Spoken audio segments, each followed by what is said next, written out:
우리나라는 참 신정도 세고 구정도 세고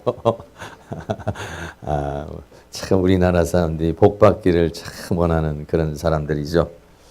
요번에 평창 올림픽 하면서 개막식을 보는데 야, 우리나라 참 대단하다 이런 생각을 했어요. 그 개막식에 있는 그 예술적인 면이나 또는 어떤 그 IT의 기술적인 면이나 이런 모든 부분들이 다른 나라에서 감히 이렇게 따라하기 어려운 그런 그 구상, 그런 그 아이디어 이런 것들이 참 대단하다. 제가 봐도 야, 참 대단하다. 이 조그마한 나라에서 큰 정말 그 세계적인 외신들도 정말 지금까지 있었던 모든 개막식보다도 참 뛰어난 그런 개막식이었다. 뭐 이런 얘기를 해요. 그래서 여러 가지 면에서 또 날씨도 계속 추웠는데 그날은 또 포근한 날씨가 돼서 이렇게 돼서 좀 저도 이제 그 좀 감격적으로 좀 제가 봤어요. 야, 우리나라 그 모든 것들이 거기에서 우리나라의 모든 기술 또 예술, 그 어떤 힘, 능력 뭐 이런 것들이 다 나타나죠. 어떤 나라는 뭐 한명온 나라들도 있더라고요. 우리나라도요 40년, 50년 전에는요 동계올림픽 이런 거 생각도 못 해봤죠. 뭐 일반 스포츠는 할 수 있었지만은 이런 동계올림픽, 1988년도에 우리가 올림픽을 개최를 했잖아요. 88 올림픽 개최할 때 얼마나 대단했습니까? 근데 이런 동계올림픽을 또 이렇게 개최한다는 게 굉장한 겁니다, 사실은요. 아무 나라나 이렇게 할 수 있는 나라가 없어요. 뭐 저쪽에 이제 유럽 쪽에 있는 나라들은 이제 눈들이 많고 워낙 그런 쪽이 발달이 돼 있어서 이렇게 좀 개최하기가 쉽지만은 뭐 우리 그런 것들을 해서 선수를 키우는 것이 그만큼 국력이 있어야 그걸 할 수 있는 그런 거 아니겠습니까? 어쨌든 참 아주 그 우리나라를 다시 한번 참 이렇게 생각을 하고 그리 남북이 정말 우리나라가 이게 남북이 이렇게 갈라져서 있는데 그 북한과 남북이 이게 만약에 합쳐지면은 우리나라가 한 1억 정도의 인구가 되잖아요. 지금 물론 북한이 좀 적어서 그런데 이게 단일이 되면은 굉장한 그 파괴력을 가진 그런 나라죠. 그러니까 이게 뭐 다른 나라들이 이게 통일 못되게 이게 여러 가지로 사실은 통일을 도와주는 게 아니라 제가 볼 때는 다 방해하는 것 같이 이렇게 보여요. 전 뭐 정치 뭐 잘 모르지만 뭐 그런 생각이 좀 들고 어쨌든 우리나라가 통일이 되면 더 많은 그런 힘과 능력을 갖게 될 건데 또 이렇게 남북이 또 긴장돼서 이렇게 갈라져 있는 자체도 어떤 면에서 보면 우리가 다 긴장감을 갖잖아요. 이렇게 또 한편으로는 민족의 동정의 이 갈림의 아픔이 있지만은 그러면서도 또 하나는 이런 전쟁이라는 두려움 또는 이데에 오르기에 대한 어떤 경각심 뭐 이런 것들을 가지고 있잖아요. 근데 이런 것들을 가지고 있으니까 또 우리나라 사람들이 좀 나태해지다가도 정신을 차리게 되고 또 이렇게 약할 때 또 힘을 내게 되는 그런 것들이 또 한쪽으로는 효과가 있어요. 고난이라고 하는 것이 견디는 건 어렵지만은 실제적으로 고난이 유익은 뭐냐면 우리를 또 경각심을 주고 교만하지 않게 하시고 또 나태하지 않게 하는 그런 여러 가지 또 유익이 우리에게 있습니다. 우리가 이제 지금 계시록을 함께 나누고 있는데 오늘 말씀은 나라와 제사장으로 삼으신 성부, 성자, 성령님께 영광을 이렇게 좀 굉장히 긴 그런 제목을 가졌어요. 하나님께서 성부 하나님께서 나라와 제사장으로 우리를 삼기 위해서 성부 하나님께서 계획하시고 성자 예수님께서 이것을 이루시고 성령 하나님께서 이것을 우리에게 개인적으로 적용하시고 성취하시고 완성하신다. 이런 얘기죠. 우리를 여러 가지 표현으로 이렇게 표현하고 있습니다만은 특별히 여기서는 우리를 나라로 삼으셨다. 나라. 그러니까 우리 한 사람이 뭐냐면 나라라는 거예요. 나라. 그러니까 내가 나라의 구성원이지만은 내 한 사람이 천국의 나라라. 천국의 백성이라고도 이렇게 표현을 했지만은 그러나 우리를 나라라. 예. 그러니까 우리가 나라라는 것은 우리가 바로 주체라는 것을 우리에게 말해주고 있어요. 그 나라의 주체. 내가 곧 천국이고 천국이 곧 나고 천국이 나를 위해서 있고 내가 천국이고 그렇게 우리 하나님께서는 우리 한 사람을 나라로 나를 그냥 조그만한 존재로 보는 게 아니라 나를 나라로 본다는 거예요. 나라로. 하나님의 나라로 본다 이거죠. 그렇게 나라로 삼으시기 위해서 그리고 더 나아가서는 우리를 제사장으로 삼으신다. 제사장. 그래서 이 나라, 이 천국이라는 세계를 표현하는 그림을 아무리 찾아봐도 그렇게 찾아보기가 어려워요. 천국이라는 세계를 이걸 표현하기가 굉장히 어렵습니다. 근데 보통은 이제 그냥 이렇게 금 같은 걸로 이렇게 정금으로 이렇게 많이 표현하는데 나라라는 거예요. 우리 옆에 있는 분에게 성도님이 바로 나라이십니다. 천국이십니다. 한번 해주시기 바랍니다.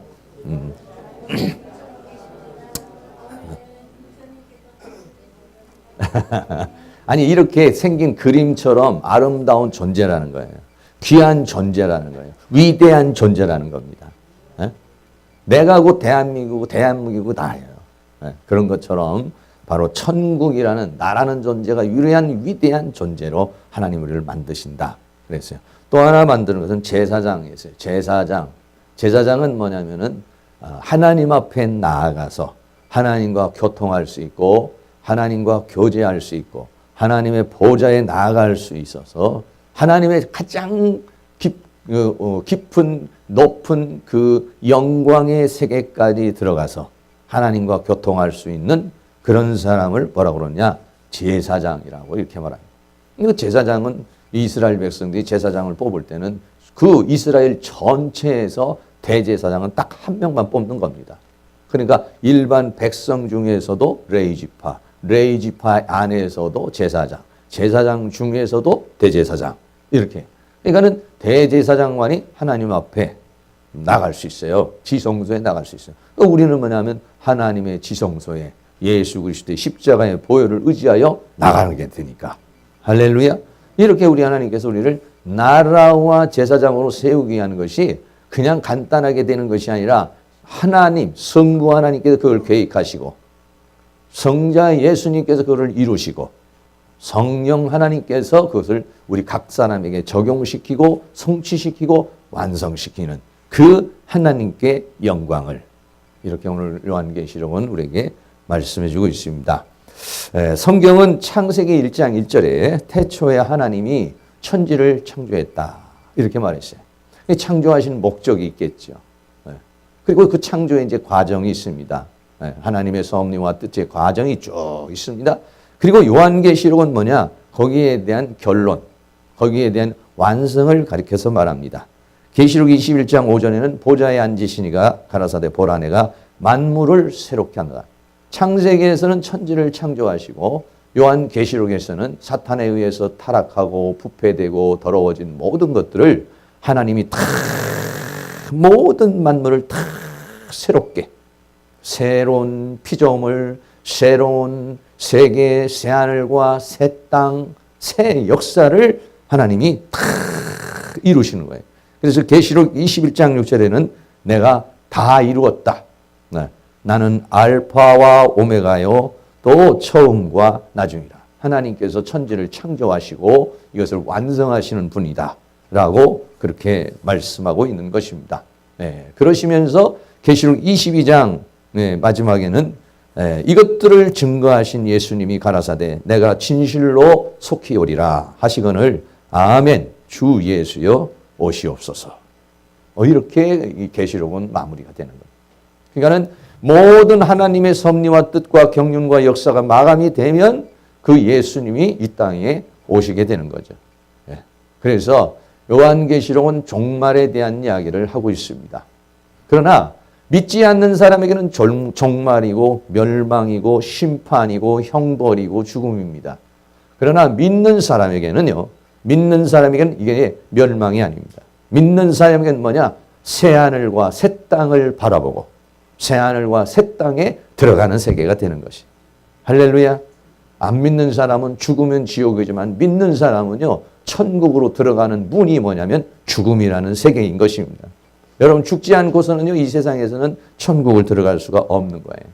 그러니까 여러분들이 성경을 봐도 또 천국 가실 분은 창세기는 읽어보셔야 되고, 더 나아가서 요한계시록은 읽어보시고 2018년도에 여러분 요한계시록을 좀 많이 좀 읽으세요. 한 번도 읽어보지 않는 분은 그러고도 천국 가실 수 있다라고 아멘 하시는 분은 대단하신 거야. 그러니까 요한계시록을 1장에서부터 시작해서 22장까지 있어요. 네. 빨리 읽으면은요, 장마다 1분 만에 읽을 수도 있어요. 좀 늦게 읽으면 5분. 네. 그러면은요, 한번 읽을 수가 있어요. 한번 읽어보시고, 좀 이렇게, 계시록에서 마지막 하나님이 천지를 창조하시고 그 결론이 무엇인가. 이거를 뭐 좀 읽어도 잘 모르는 부분이 있어요. 뭐 모르는 부분은 그냥 넘어가면 되는 거고, 한 번씩 이렇게 읽어보시고, 궁금증을 가지고 또 설렘을 가지고서 이 말씀을 이렇게 함께 나누면은 더 큰 은혜가 될 건데, 우선은 이렇게 조금 천천히, 요한계시록은 처음 우리가 대하기가 쉽지 않기 때문에 이렇게 좀 천천히 이렇게 나가고 있습니다. 먼저 성부 하나님에 대한 이야기가 있습니다. 요한계시록 1장 4절 말씀에 요한은 아시아에 있는 7교회에 편지하노니 이제도 계시고 전에도 계시고 장차 오실 이. 그래서 하나님을 어떻게, 성부 하나님을 어떻게 표현했냐면 지금 이제도 계시고 전에도 계시고 장차 오실 이. 이렇게 세 가지로 표현을 하고 있습니다.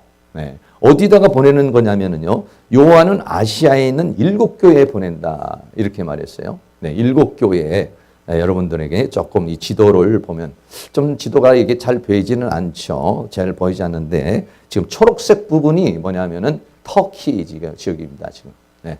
그 터키 지역을 그때 당시에는 아시아라고 이렇게 이야기를 하고 있습니다. 그래서 지금도 우리가 만약에 성지순례를 가면은 이 터키를 가야 되고, 밤모섬을 가려고 해도 이 터키라는 지역을 가야만이 밤모섬을 갈 수 있는 것이고, 이곳에 아시아에 있는 7교회가 있습니다. 조금 이렇게 확대해서 보면 이렇게 생겨 있습니다. 그 부분은 많은 섬들이 밤모섬을 중심으로 해서 있는데, 이 아시아에 있는 이 터키의 서쪽 끝머리 쪽에는 이렇게 7교회가 이렇게 쭉 있습니다. 지금도 가면은 옛날에 있었던 교회의 건물이 이게 좀 폐허가 됐다든지 무너진 부분들이 있는데요. 그 여러분들이 볼 수가 있어요. 한번 좀 이게 좀 여러분들이 여유가 되면 한 번씩 성지순례를 좀 한번 갔다 오면 참 좋은데, 기도를 좀 많이 하시기 바랍니다. 성지순례는요, 한 군데만 한 번만 가서 되질 않아요. 이스라엘도 한번 가야 되고, 이런 아시아 지역도 한번 가야 되고, 저 로마까지는 갔다 와야 그래야 이제 이게 성지순례가 제대로 되는 거 아니겠어요? 네. 이 7교회에 편지를 보낸다. 근데 이 7교회라고 하는 것이 어떤 의미를 가지고 있냐? 그래서 그 7교회는요, 그 여러 가지 그 교회의 형태가 지금 우리 이 지상에 있는 교회의 7가지 형태의 교회로 이렇게 해석할 수가 있습니다. 또 하나의 해석은 뭐냐면은 시대적으로 이렇게 해석을 하는 사람도 있어요. 시대적으로 해석한다는 것은 뭐냐면은 이렇게 에베소 교회는 사도 시대를 말하는 것이고, 스무나 교회는 순교 시대를 말하는 것이고, 또 버가모 교회는 로마 국교 시대를 말하고, 두아디라 교회는 암흑 시대를 말하고, 사대 교회는 종교 개혁 시대를 말하고, 빌라델비아 교회는 선교 시대를 말하고, 이 라오디게아 교회는 이 종말 시대, 지금의 시대.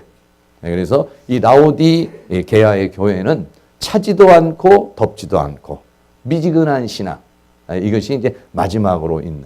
그래서 지금 현재의 많은 사람들이 차지도 않고 더웁지도 않는 그러한 어떤 그 신앙, 열정이 식어버린 그러한 것을 이렇게 시대적으로 이렇게 나누어서 말하기도 하고, 또는 이 교회에 있는 종류별로 형태적으로 이렇게 이야기를 하고 있는 것이죠. 그러니까 이게 그때 그 교회에다가 보낸 서신이 이게 아니라 오늘날 우리에게 주시는 그런 말씀으로, 우리 교회는 어떤 교회 같은가, 아니면 나는 어떤 형태로 살고 있는가, 이런 것들을 우리가 함께 나눌 수가 있게 되는 것이죠.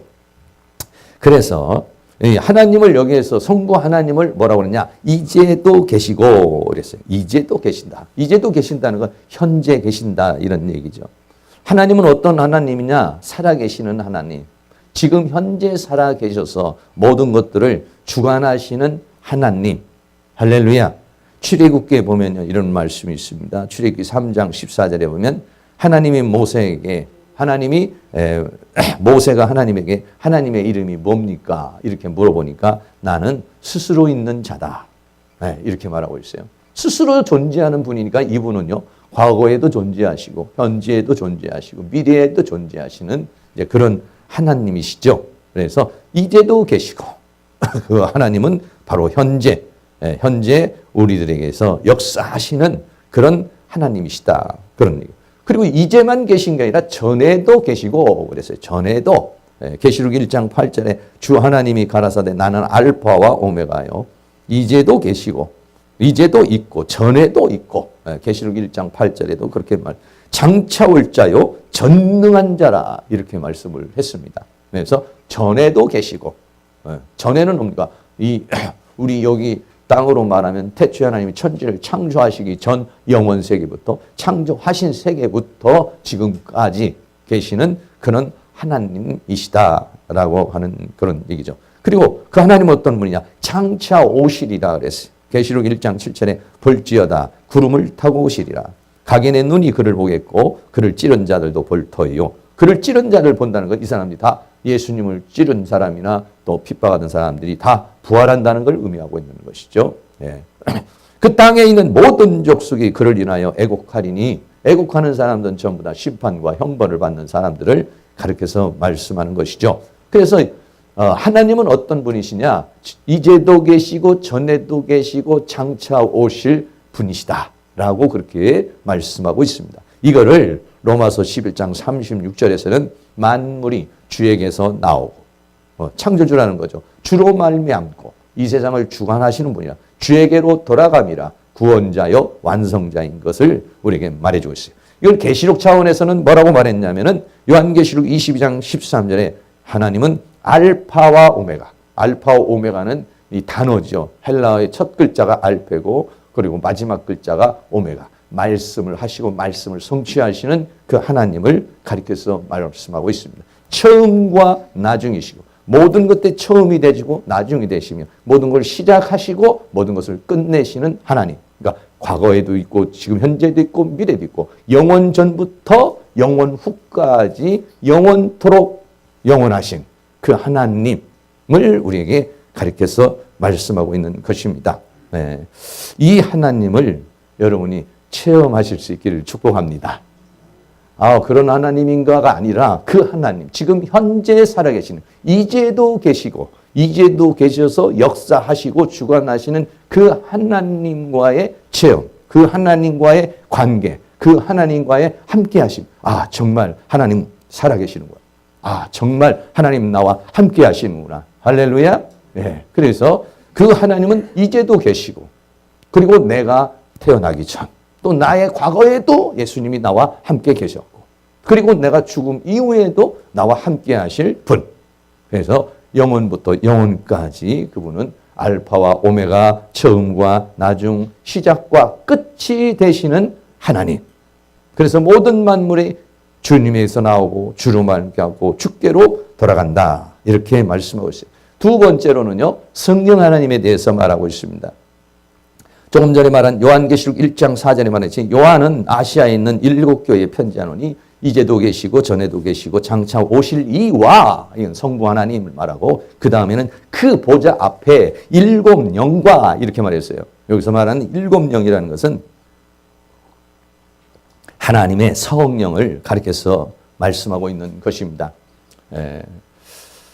초대교회가 시작을 하면서 성령이 역사를 할 때는요, 어떻게 역사를 하냐면 바람처럼 불처럼 임했습니다. 그림으로 이렇게 한번 본다면, 거기에, 한 120명의 사람이 마가의 다락방에서 막 기도를 하고 있는데 성령님이 역사했죠. 왜 성령님이 역사했는데 어디에 주로 성령님이 역사를 했냐면 바람처럼 불처럼 임하더니 혀같이 발라도 입에 대체적으로 성령님이 역사를 했어요. 왜 입에 성령님이 역사를 했냐면은 이 입술을 가지고 예수 그리스도를 증거하는 성령이 임하면 내 증인이 되리라 라고 했기 때문에 입술에 하나님의 성령이 강력히 역사를 했어요. 그래서 입술로서 방언도 하고 입술로서 예언도 하고 입술로서 권세가 있어서 베드로 같은 사람은 나가서 복음을 증거할 때 3,000명, 5,000명이 들어오고 또 그때는 뜨겁게 왜 그러냐면 너무 핍박이 많고 어려움이 많으니까 또 막 그 불타는 마음, 뜨거운 마음을 가지고서 복음을 전파하라고 이제 그렇게 했어요. 그런데 요한계시록에서는 성령의 역사를 가르쳐 말할 때 7영의 역사다 이렇게 얘기를 하고 있어요. 네, 7영. 네, 7영. 우리가 오순절 성령 또는 진리의 성령, 보혜사 성령 이렇게는 우리가 얘기가 들어도 7영이라는 것을 이렇게 듣기가 좀 쉽지는 않죠. 7영의 역사를 좀 설명하기는 쉽지는 않지만은 구약에 보면은 성막에 들어가면 뭐가 있냐면 촛대가 있습니다. 촛대가 이렇게 금으로 되어 있습니다. 금으로 되어 있고 거기에는 7개의 이렇게 불을 점화할 수 있도록 이렇게 있어요. 이게 뭐냐면은 불을 밝히는 것이죠, 이게. 네. 근데 이 7영에는 뭐가냐면 7뿔이 있고 7눈이 있다. 이렇게 말했어요. 얘는 요한계시록에서는 7이라는 숫자가 많이 나와요. 예, 그래서 이거를 다른 그림으로 보면 이렇게 꼭 불꽃이 이렇게 늘어나는데 그 불꽃 가운데가 꼭 눈처럼 뭐 이렇게 예, 왜냐하면 이 요한계시록은 굉장히 다 이렇게 환상, 계시 이런 걸로 보기 때문에 약간 그림을 이렇게 좀 보면서 아마 대체적으로 이런 모습이 아닐까. 뭐 이런 모습은 아닙니다. 이렇게 생겼는데 또 또 다른 어떤 모습들도 있죠. 우리가 그렇게 좀 생각을 하면 되는데 7영이라는 의미가 뭐냐? 이런 7이라는 숫자가 여기서 지금 말하는 것은 뭐냐면 완전을 가리켜서 말할 때 7. 하나님께서 6째 날까지 창조하시고 7째 날에 안식하시고요. 모든 것을 완성하시는 것을 가리켜서 말할 때는 7이라고 하는 그런 숫자를 사용을 하게 되는데 성령님인데 한 성령님이신데 그 성령님의 역사를 이렇게 7영으로 역사를 하면서 이 7영의 역사가 완전하게 역사를 해서 이 시대를 마무리할 것을 그렇게 말하는 건데요. 이사야서 11장 1절에 보면은 성령, 하나님의 신을 가리켜서 7가지로 분리해서 얘기했습니다. 이사야 11장 1절에 이새의 줄기에서 한 싹이 나며 그 뿌리에서 한 가지가 나서 결실할 것이요. 이건 예수님을 가리켜서 말하는 겁니다.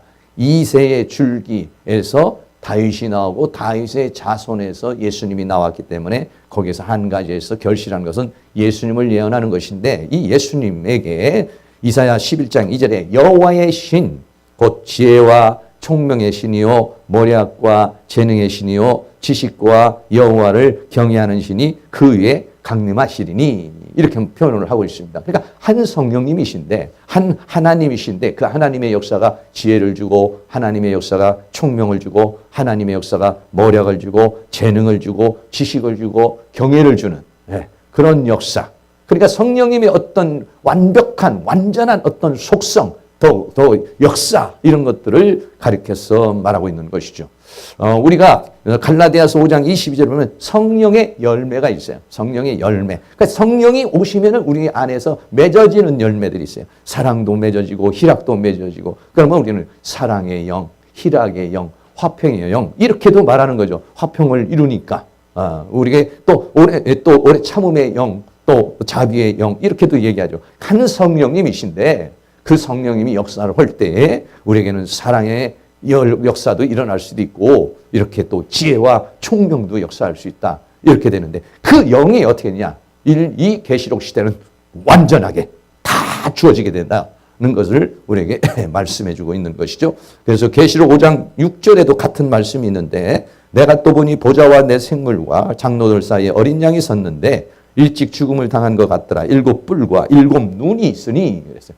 뿔도 있고 눈도 있습니다. 눈은 다 살핀다는 걸 말하는 거고 뿔은 뭐냐? 힘, 파워를 가리켜서 말하는 건데 이 눈은 온 땅에 보내심을 입은 하나님의 7영 성령을 우리에게 말씀해 주고 있는 것이죠. 이 요한계시록의 시대는 환난 중에서도 가장 극심한 환난이 있는 때입니다.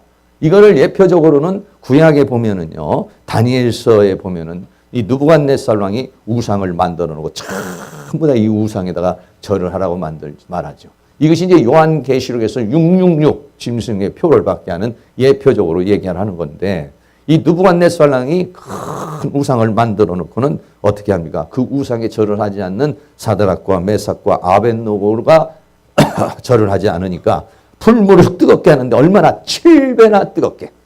이 7배나 뜨겁게 한다는 것은 더 강한 핍박, 더 강렬한 환란이 온다는 것을 우리에게 말해주고 있는 것이죠. 네, 그래서 7배나 뜨겁게 옵니다. 그러니까 다니엘 3장 20절에 그 극렬히 타는 풀무거에 사드락과 메삭과 아벳노고를 결박하여서 집어던지죠. 그러는 하나님의 은혜 가운데 이제 살아나는데요. 그래서 요한계시록의 이 시대는 환란이 있는데 그 환란 중에서도 가장 극심한 환란이다. 그걸 마태복음 24장 21절에는 이는 그때 큰 환란이, 그래서 보통은 뭐라냐, 대환란 이렇게 말해요. 큰 환란이 있기는 있는데, 큰 대환란이 있는데 어느 정도의 환란이냐, 창세로부터 지금까지 이런 환란이 없었고 후에도 없으리라. 지금까지도 얼마나 로마의 그 압박 속에서 네로 황제를 비롯한 도미시안 비롯한 모든 황제를 통해서 10대 박해라는 그 어마어마한 무시무시한 그런 박해. 지금도 많은 곳에서 많은 사람들이 순교를 당하고 그렇잖아요. 환란이 있어요. 고통이 있어요. 그러나 이 계시록 시대의 환란은 그때부터도 더 강렬한 환란이 온다는 것입니다.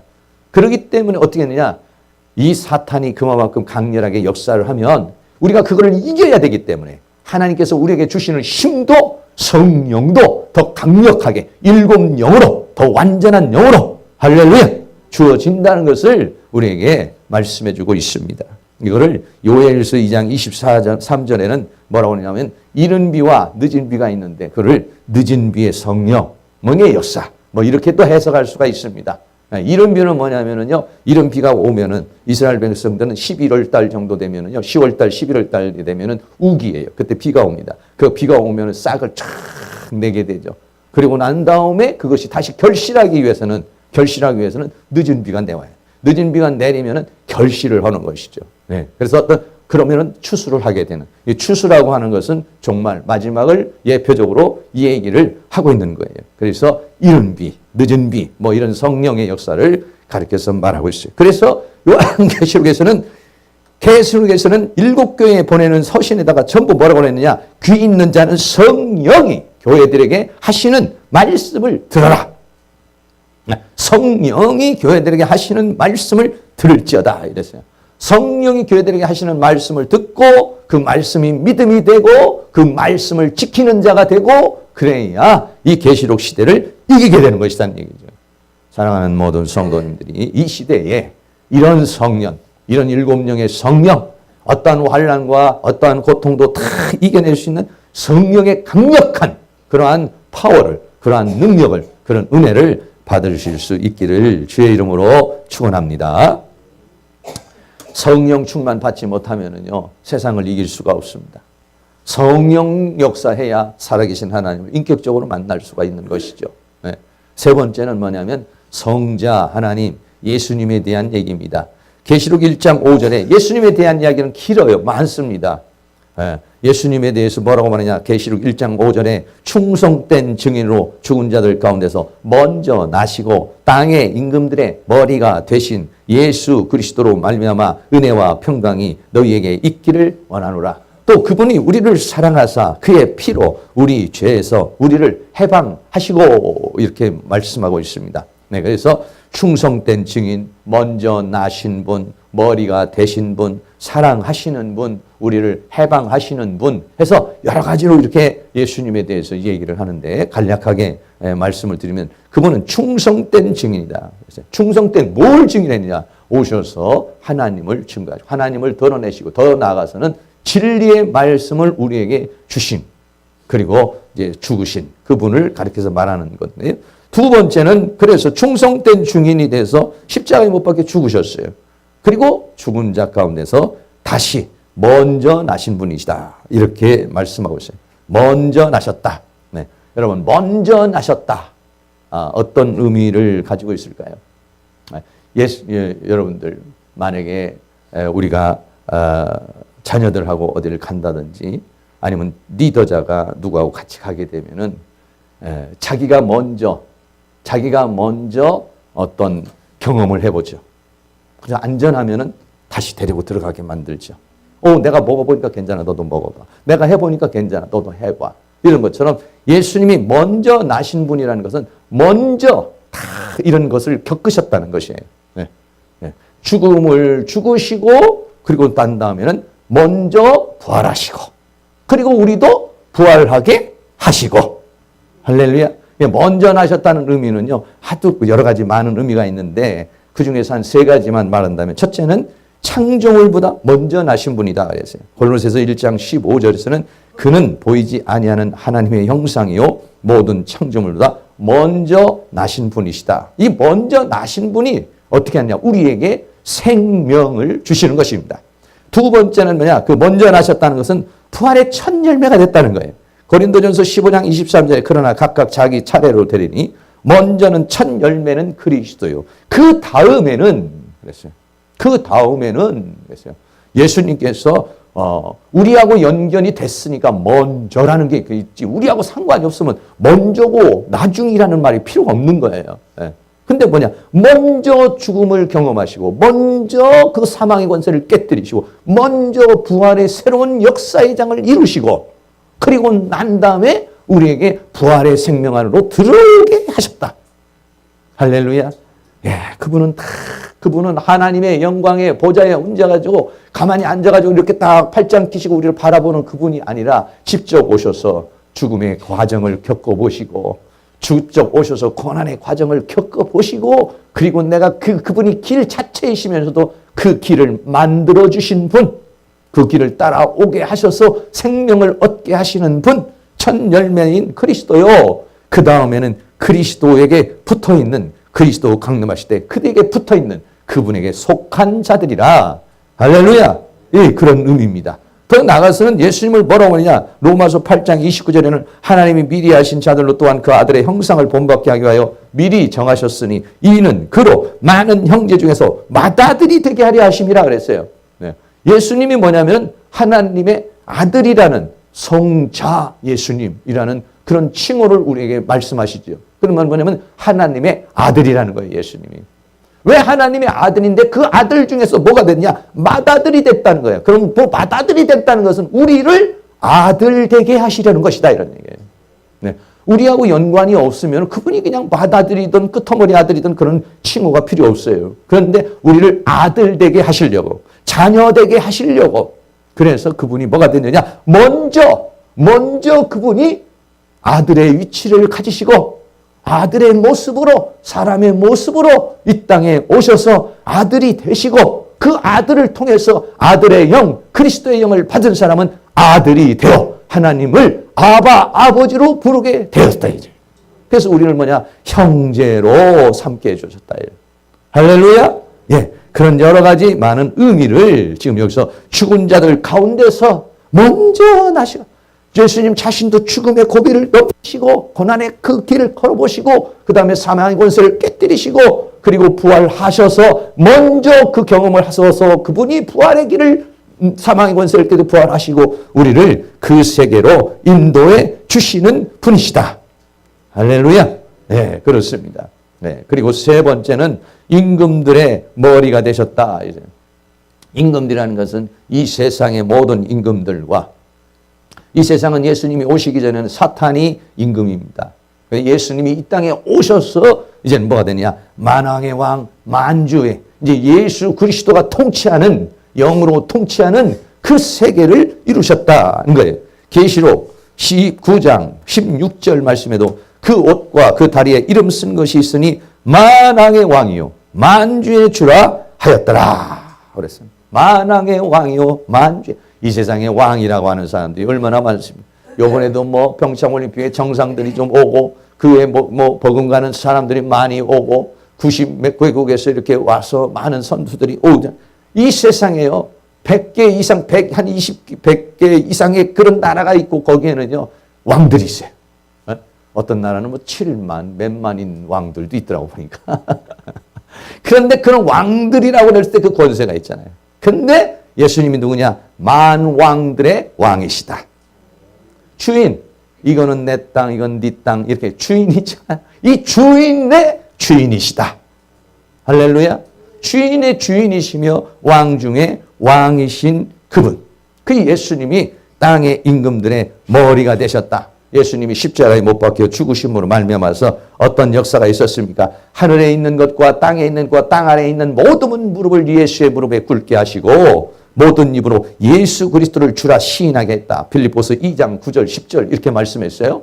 예수님이 그 십자가의 과정을 겪고 부활의 관계를 걷고 나서 뭐가 됐느냐? 만왕의 왕, 만주의, 원래도 만왕의 왕이고 만주의 주시지만은 하나님께서 그 이름을 가장 높여 하늘에 있는 것이나 땅에 있는 것이나 땅 아래에 있는 모든 무릎을 꿇게 하시고 이 우리의 모든 입으로 예수 그리스도를 주라 시인하게 했다. 할렐루야. 그래서 예수님이 이제는 통치하는 그 세계가 이루어졌습니다. 더 나아가서는 교회도 역시 마찬가지로 골로새서 1장 18절에 그는 몸인 교회의 머리라. 여러분 이 교회의 머리가 만약에 제가 담임 목사라고 제 마음대로 한다고 생각해 보세요. 이게 뭐가 되겠습니까? 이게. 교회가 사람 마음대로 한다고 하면 이게 뭐가 되겠습니까? 아무것도 안 되는 겁니다. 그런데 다행히도 예수님은 뭐냐? 교회의 머리가 되셨다 이런 얘기예요. 할렐루야.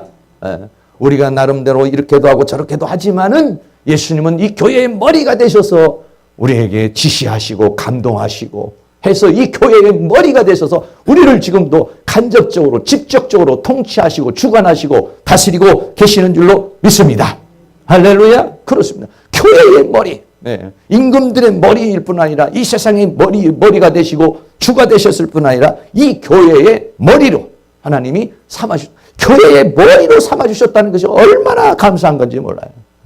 교회의 주인이 예수님. 우리가 인정을 하든지 인정을 하지 않든지 교회의 주인은 예수님, 하나님이시라는 거예요. 교회의 머리가 되셨단 말이죠.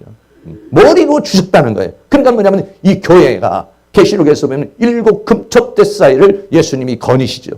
그 촛대는 뭘 상징하느냐? 교회를 상징하고 있습니다. 할렐루야. 그렇습니다. 이 우리 교회의 주인도 주님이신 줄로 믿습니다. 할렐루야. 예, 그렇습니다. 네 번째는 우리를 사랑하신다 그랬어요. 계시록 1장 5절에서 쭉 보면은 마지막에 우리를 사랑하사 충성된 증인으로 죽은 자들 가운데 먼저 나시고 땅의 임금의 머리가 되신 분, 이게 다 이렇게 되신 과정이 뭐냐? 우리를 사랑해서 지금 그분이 역사를 하는 거예요. 그분이 우리를 사랑하시기 때문에. 하나님이 천지를 창조하시고 그리고 모든 과정과 그 결론과 그러니까는 성경에 있는 것은 뭐냐? 하나님의 우리를 향한 사랑의 편지예요. 사랑의 고백이에요. 사랑의 마음이에요. 사랑의 이야기예요. 할렐루야. 거기에서 우리가 사랑을 못 느낀다면 하나님의 사랑, 주님의 사랑을 느끼지 못한다면 우리는 성경을 잘못 보고 있는 거죠. 우리를 사랑한다. 요한일서 4장 9절 말씀에 하나님의 사랑이 우리에게 이렇게 나타납니다. 하나님의 사랑이 뭐 여러 가지가 있죠. 너무 많죠. 사실은 저는 항상 물 쓰면서 이 물값을 만약에 물값이 정말 어디 뭐 슈퍼나 이런 데 가서 사는 돈같이 비싸다면 이거 어떻게 먹고 살까? 또 지금 우리가 먹고 있는 이 공기, 물은 뭐 어떻게 하더라도 너무 안 먹고 어떻게 살지 모르겠지만은 숨 3분만 안 쉬면 죽잖아요. 무한한 이 공기. 아무것도 안 보이는 것 같은데 이것이 인간을 살리게 하는 에너지가 있다는 거야. 이거. 여러분 이거 돈 받아보세요. 여러분 월급 받아서 이거 하다가 다 못 끝나. 무한하게 먹어야 되잖아. 이거는. 무한하게 계속 먹어야 되는데 하나님이 이거 1시간에 5만 원. 1시간에 여러분 1시간에 100만 원 해도 안 먹으면 죽는데 이거 안 할 수 있어요. 정말 우리는 너무 큰 가치를 그냥 무한대로 주시니까 우리가 잘 몰라서 그래요. 그런 것들은 우리들이 잘 인식하지 못하지만 우리가 인식할 수 있도록 어떻게 하냐? 독생자를 주셨다. 예수님을 주셨다. 하나님의 사랑이 우리에게 이렇게 나타납니다. 우리가 느낄 수 있도록 실감할 수 있도록 나타나는데 그게 뭐냐? 예수님이다 이런 얘기죠. 우리를 사랑하시는데 그래서 어떻게 했냐? 그 보혈로 우리를 죄에서 해방시키기 위해서 보혈을 흘린다는 건 뭐예요? 예수님이 죽는다는 거죠. 채찍에 맞는다는 거예요. 가시관에 쓰심을 받는다는 것이죠. 그 피로 우리를 어떻게 했느냐? 죄, 이 지긋지긋한 죄, 인간을 불행하게 하는 이 죄악 여기에서 우리를 해방시키셔서 그래서 우리를 어떻게 하려고? 나라와 제사장이 되게 하시려는 것이다. 할렐루야. 그렇습니다. 나라와 제사장, 계시록 1장 6절 말씀에 그 아버지 하나님을 위하여 우리를 나라와 제사장으로 삼으신 그에게 영광과 능력이 세세토록 있기를 원한다. 하나님이 우리를 뭘로 삼았느냐? 나라로 삼았다는 거예요. 하나님의 나라의 존재로 삼았다는 거예요. 하나님의 나라로, 하나님의 사람들로 우리를 삼았다는, 나라를 삼았다는 것은요, 그 하나님 나라의 시민이 되겠다. 그걸 빌립보서 3장 20절에는 바울은 그렇게 말했죠. 우리의 시민권은 하늘에 있는지라. 거기로서 구원하는 자 곧 주 예수 그리스도를 기다린다. 하나님이 나를 나라로 삼았다는 거예요. 내가 없으면 나라가 의미가 없어요. 하나님은 나를 나라로 보시는 거예요. 나라로. 한 존재로 보시는 게 아니라 하나님은 나를 나라로 보신다고. 나라로. 할렐루야. 그렇습니다. 얼마나 위대한 존재로 하나님이 삼으셨어요. 그러니까 그 나라로 삼기 위해서는 이 성부 하나님이 계획하셔야 되고 성자 예수님이 그것을 성취해야 되고 성령 하나님이 일곱 영으로 역사를 해야, 완벽한 역사를 해야만이 우리가 뭐가 되느냐? 나라가 되는 거예요. 나라가. 그 나라가 이루어지는 거예요. 그 나라에 살게 되는 거예요. 그 나라를 유업으로 받을 수 있는 거예요. 그 나라로 삼으시고, 아까도 우리가 이런 아름다운 그런 모습. 그 다음에는 제사장. 베드로전서 2장 9절에 오직 너희는 택하신 족속이요 왕 같은 제사장들이요 거룩한 나라요 그의 소유된 백성이니. 이 베드로전서에서는요, 우리를 정말 너무 아름답게 표현을 했어요. 택하신 족속, 민족이요. 택하신 민족이요. 나가서는 왕 같은 제사장도 그냥 제사장이 아니에요. 왕 같은 권세가 있고 파워가 있고 힘이 있고 능력이 있는 그런 왕 같은 제사장들이요. 거룩한 나라요. 이 세상의 나라의 존재가 아니라 거룩한 나라요. 그의 소유된 백성이다. 우리를 제사장으로 삼는다는 것은 우리를 최고의 존재로 하나님의 영광의 보좌에까지 들어올 수 있는 가장 거룩한 존재로 우리를 만들어 주신다는 것입니다. 그러기 위해서 그런 하나님 앞에 영광을 돌린다. 이런 얘기죠. 출애굽기 19장 6절에 보면 하나님께서 이스라엘 백성들에게 그렇게 말씀합니다. 너희가 내게 대하여 제사장 나라가 되며 거룩한 백성이 되리라. 너는 이 말을 이스라엘 자손에게 고할지다. 이것은 이스라엘 민족에게만 주어진 것이 아니라 오늘 예수 그리스도를 믿는 자들, 이다는 거룩한 제사장 나라가 하나님을 섬기고 하나님을 찬양하고 하나님의 영광을 드러내고 살아계신 하나님을 증거하는 나라로 삼고 거룩한 예수 그리스도의 십자가의 보혈로 씻으시고 성령으로 씻으시고 말씀으로 새롭게 하는 거룩한 백성이 되리라. 이랬습니다. 신명기 14장 이전에는 너는 너의 하나님 여호와의 성민이다. 성민이라는 것은 구별된 거룩한 존재라는 거예요. 여호와께서 지상 만민 중에서 너를 택하여 자기의 기업의 백성을 삼으셨느니라. 할렐루야. 그렇습니다. 결론 내리겠습니다. 성부 하나님께서 어떤 하나님이냐? 어제도 이제도 전에도 계시고 장차 오실 성부 하나님. 성자 하나님은 나를 위해서 십자가에 못 박혀 죽으시고 그 피로 나를 씻으셔서 나라와 제사장으로 삼으시고 성령 하나님은 일곱 영으로 역사해서 이것을 우리에게 이루어서 우리에게 나라가 되고 나라를 기업으로 주시고 그 나라에서 그리스도와 더불어서 왕 노릇하는 거룩한 제사장, 왕 같은 제사장으로 만드시기를 원하는 것이 하나님의 역사인 것입니다. 사랑하는 모든 성도님이 이 세계를 보시고 느끼시고 이제도 계시고 전에도 계시고 장차 오실 그 주님과 함께함으로 인해서 그분이 주시고자 하는 모든 은혜와 사랑을 다 받아 누리는 그런 은혜가 있기를 주의 이름으로 축원합니다. 우리 같이 찬양 한번 드리고 기도 한번 하는 시간 가겠어요. 약한 나로 강하게, 가난한 날 부하게 한번 찬양 드립니다.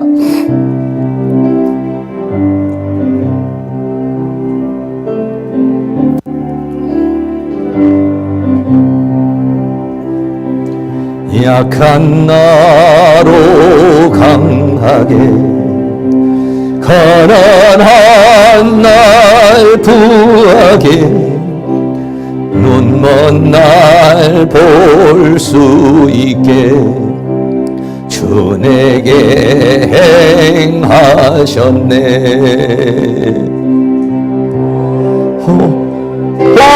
호산나 호산나 죽임 당한 어린 양. 호산나 호산나 예수 다시 사셨네. 내가 건너야 할 강 거기서 내 씻겼네.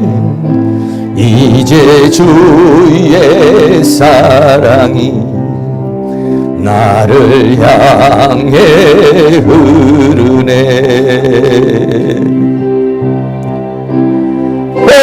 호산나 호산나 죽임 당한 어린 양. 호산나 호산나 예수 다시 사셨네. 깊은 강에서 주가 나를 일으키셨도다. 구원의 노래 부르리. 예수 자유 주셨네.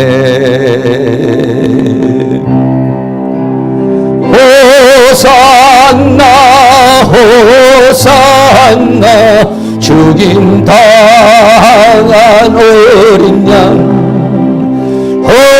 호산나 호산나 예수 다시 사셨네. 내가 건너야 할 강 거기서 내 죄 씻겼네. 이제 주의 사랑이 나를 향해 흐르네. 호산나 호산나 호산나 호산나 죽임 당한 어린 양. 호산나 호산나 예수 다시 사셨네. 깊은 강에서 주가 나를 일으키셨도다. 구원의 노래 부르리. 예수 자유 주셨네.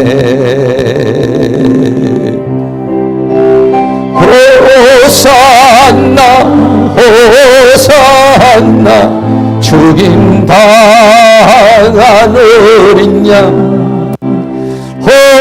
호산나 호산나 예수 다시 사셨네. 이 시간 합심해서 한번 기도하겠습니다. 약한 나를 강하게 하시고 가난한 나를 부하게 하시고 눈먼 나를 볼 수 있게 하신 하나님, 나라를 그 천하고 약한 나를 그 나라로 만드시고 제사장으로 삼으시기를 원하시는 하나님, 그 하나님의 사랑에 힘입어서 이 거친 세상 승리하면서 우리도 그 나라가 되기 위하여, 그 제사장이 되기 위하여 살아가는 저희들이 삶이 될 수 있도록 성령님 함께 해달라고 다 같이 동성으로 한번 기도합니다. 사랑과 은혜가 많으신 아버지 하나님, 오늘도 하나님께서 우리를 사랑하시고 인도하여 주시고 붙들어 주시는 것을 감사합니다. 이 시간도 우리 하나님께서 은혜와 사랑 가운데 도와주시고 붙들어 주시기를 간절히 원합니다. 우리를 하나님께서 도우셔서 우리를 아버지 하나님여 그 사망의 권세에서 우리를 깨뜨리게 건져내 주시고 사탄의 아버지며 사슬에서 우리를 건져내 주셔서 우리를 하나님의 나라로 삼아주시고 하나님 우리를 거룩한 제사장으로 삼아주시고 왕같은 제사장으로 삼아주시기를 원하시는 하나님 아버지, 그 하나님의 사랑과 그 하나님의 은혜와 하나님의 역사를 우리가 보게 하여 주시기를 원합니다. 눈을 열어서 영광의 세계, 하나님의 세계, 영의 세계를 보게 하여 주시고 귀를 열어서 주의 음성을 듣게 하여 주시고 마음을 열어서 주의 말씀을 깨닫게 하여 주시고 주의 성령으로 충만하고 주의 은혜로 충만한 그런 삶을 살아갈 수 있도록 우리 하나님께서 크신 은혜와 사랑으로 인도해 주시며 주의 성령으로 도와주시기를 간절히 원합니다. 한모섬에서 외롭게 아버지 하나님이여 있는 그 사도 요한에게 계시의 문을 열어주시고 주님의 성부 하나님을 말씀하시고 성자 하나님을 말씀하시고 성령 하나님을 말씀하신 그 하나님의 계시의 영이 오늘 우리에게 임할 수 있기를 원합니다. 눈을 열어 주시옵소서, 귀를 열어 주시옵소서, 계시의 영을 부어 주시옵소서, 하나님의 말씀을 열어 주시옵소서, 하늘의 세계를 열어 주시옵소서, 영광의 세계를 열어 주시옵소서, 우리의 눈을 열어 주시옵소서, 우리의 눈을 열어 주시옵소서, 우리의 귀를 열어 주시옵소서, 우리의 귀를 열어 주시옵소서, 우리의 마음을 열어 주시옵소서, 우리의 마음을 열어 주시옵소서. 아버지 하나님여 눈먼 자, 아버지 하나님여 되지 않게 하여 주시옵소서, 아버지 하나님여 귀머거리가 되지 않게 하여 주시옵소서, 깨닫지 못한 완악한 마음이 되지 않도록 성령님께서 우리를 주장하여 주시고 붙들어 주시고 함께해 주시기를 간절히 원합니다. 요한계시록을 통하여서 우리는 천상의 세계를 보게 하옵소서, 영광의 세계를 보게 하옵소서, 거룩한 성 예루살렘을 보게 하여 주시옵소서, 하나님의 섭리를 보게 하여 주옵소서, 하나님의 경륜을 알게 하여 주옵소서,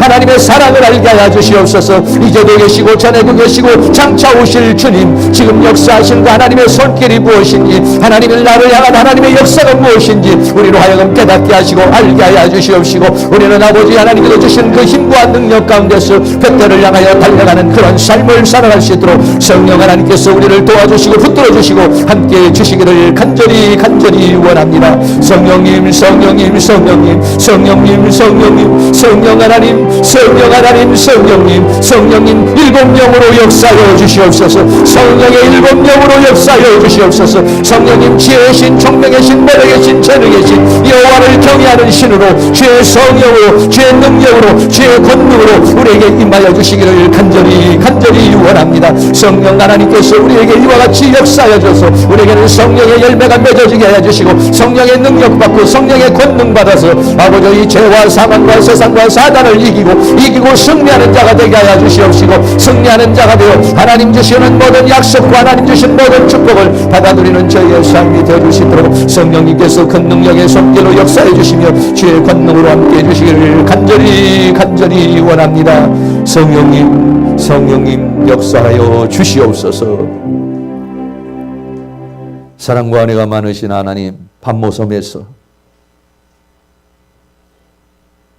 90세가 넘은 나이에 외로운 그러한 기도를 하고 있을 때, 정말 견디기 어려운 그런 고통 속에 있을 때 주님은 사도 요한을 찾아오셨습니다. 그리고 하나님의 영광의 세계를 보여주셨습니다. 하나님의 섭리가 무엇인가, 하나님의 경륜이 무엇인지, 하나님의 사랑이 무엇인지 하나님의 세계를 계시해 주셨습니다. 그리고 오늘 우리에게 그 말씀을 전파해 주셨습니다. 하나님, 오늘 우리에게도 사도 요한과 같은 그러한 계시의 영이 임하기를 원합니다. 하나님 아버지, 우리의 눈을 열어 주시옵소서. 하나님의 영광의 세계, 천상의 세계, 영광의 세계를 보게 하여 주시옵소서. 세상의 소리만 듣지 않고 하나님의 영음을 들을 수 있도록 우리의 귀를 열어 주시옵소서. 그 음성 따라 살게 하여 주시옵시고, 성령의 완벽한 일곱 영의 성령의 강력한 역사로 지혜의 신호, 총명의 신호, 모략의 신호, 여호와를 경외하는 신으로 성령의 열매로 성령의 능력으로 성령의 권능을 부어 주셔서 능히 이 어둠의 세계를 이겨내는 그런 은혜의 역사가 있도록 도와주시기를 원합니다. 특별히 금번설 명절을 통해서 가정마다 역사하고 악한 영의 세력들, 불신의 세력들, 우상들이 떠나가게 하여 주시옵시고, 이제도 계시는, 지금도 계시고 전에도 계시고 영원토록 하시는 그 주님의 역사가 우리의 심령에, 우리의 가정에 일어나게 하여 주시옵시고, 믿지 않는 모든 가족들이 그 하나님을 체험하고 경험하고 그 그 주님을 영접하는 은혜가 있도록 주님 역사해 주시기를 간절히 원합니다. 주님이 우리의 가정의 머리가 되시기를 원합니다. 우리의 인생의 머리가 되시기를 원합니다. 주님이 통치하시옵소서. 주님이 지배하시옵소서. 주님인 나의 왕, 나의 주, 나의 하나님이십니다. 성령 하나님께서 그렇게 우리에게 역사해 주시고 붙들어 주셔서 주님 안에서 모두가 다 승리하고 나라와 제사장으로 설 수 있도록 은혜를 베풀어 주시옵소서. 예수 그리스도의 이름으로 기도하옵나이다. 아멘. 다 같이 자리에 일어나서 찬송가 492장을 드리겠습니다.